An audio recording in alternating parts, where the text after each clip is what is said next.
Quand un parent âgé doit recevoir des soins à domicile, qu'un enfant a besoin de soutien en santé mentale ou qu'une personne diabétique a besoin d'un plan alimentaire, tout ça devrait pouvoir se faire près de chez elle, sans passer par l'urgence ou par une clinique privée.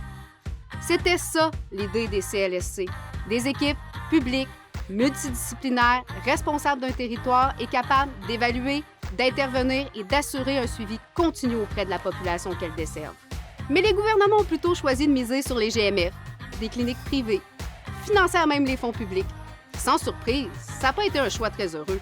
D'abord, les GMF ont lamentablement échoué à atteindre leurs deux principaux objectifs: améliorer l'accès aux médecins de famille et désengorger les urgences. En 2024, seulement 72 % des Québécois avaient un médecin de famille, comparativement à 82 % en 2019. Et on voudrait nous faire croire que le privé rime avec efficacité. Ensuite, le privé est loin d'être économique.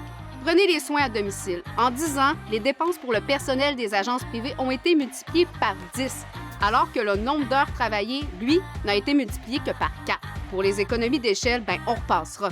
Finalement, ouvrir la porte au privé en santé ne crée pas de nouvelles travailleuses, ne fait que les déplacer.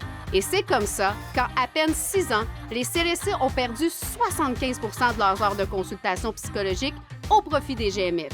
Résultat, des listes d'attente aberrantes dans le réseau public, alors que ces professionnels transférés au privé continuent d'être des salariés de l'État. Si on veut une première ligne forte et accessible, il faut que les leviers soient publics, eux aussi. Alors, donnez une vraie chance au CLSC et si on osait pour vrai.